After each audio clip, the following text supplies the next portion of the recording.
Hello, everybody. You've been privy to some great talks this afternoon. Ren Ming, Ming Ren, Mike, and now David. I was present at the vodka martini tutorial, and it was memorable. It was a fun evening all the way around. I have little to add because I don't want to hold up too much the proceedings, but I met Fred in 1983.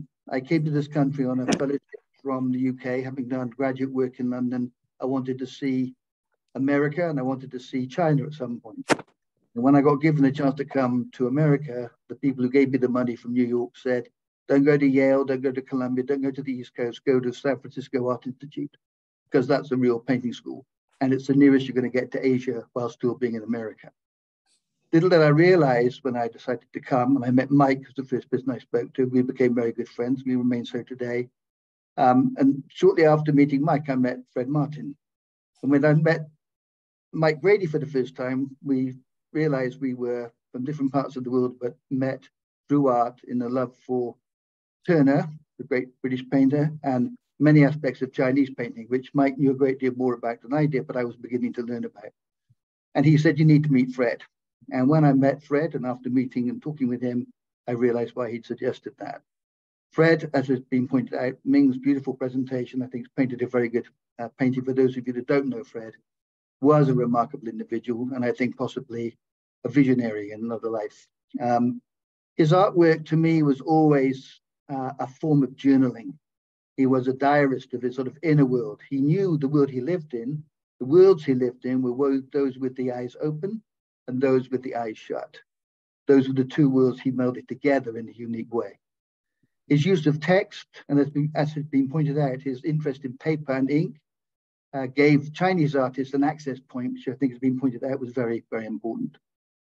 But in my meetings with him, he was doing the trip to China, but he's getting old enough to be worried about having to look after lots of students. So he loved going to China. He didn't like being a chaperone. So at that point, Mike and eventually myself and other faculty members began the trips. But fortunately for me, not only was Ming there more often than not, really helping put things together and making things accessible, but Fred was there. So I got to see Fred being recognized in a very, very special way by the Chinese in ways that have been pointed out today. He was revered, very simply, because he understood aspects of Chinese thinking and culture and was a natural bridge between the West and the East.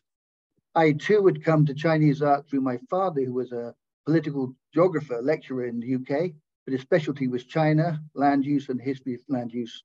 And as a result, there were books in my house of Chinese painting from various traditions and dynasties. And I looked at these. My father was an amateur painter, and I saw these works, and he talked to me about them. And when I went to Oxford, I studied with the Keeper of Eastern Art and was looking at scrolls and fan paintings from primarily China and Japan, and began to understand that there were connections between East and West through art, as many artists have found. And Fred, for me, was a connection to one of the movements in American art, which is abstract expressionism. Fred was really very much involved, even albeit with the West Coast rather than East Coast version, but Rothko and others came to the Art Institute. And his understanding of abstraction was a vital clue for me to understanding. I came here for a reason, partly because of the abstract expressionists. When Fred encouraged me to go to China, the circle was forming, sort of finishing itself between my interest in abstraction, landscape, and Chinese art.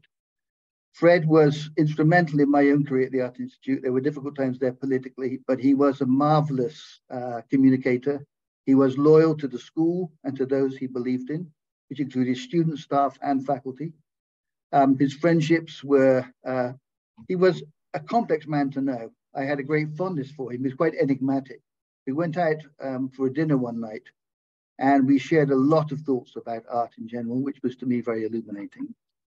I think any passing is sad, and I think it's been pointed out today, the closing of the school and the passing of Fred are a sort of natural conclusion, as Mike has pointed out, to an end of an era. And yes, Mike, as you know, things do change. But what we carry is memories, friendships, and love that Fred had for Chinese culture, people in general that were worth loving. He was very, very caring individual, and is somebody I shall miss personally for a long time, forever probably. But Ming and I went to visit him together. Ming saw him after I did on that occasion, but as we were going into his bedroom, he was going to rest, he made some comment about what he'd like to be doing. He said, I want to go to China. I want to go to China. He was quite adamant. And we smiled and we thought that would be nice. So in a way, this exhibition space and the kindness the Chinese community here have shown to Fred is a nice way of marking the fact he's never actually leaving China, hopefully, nor America. Thank you.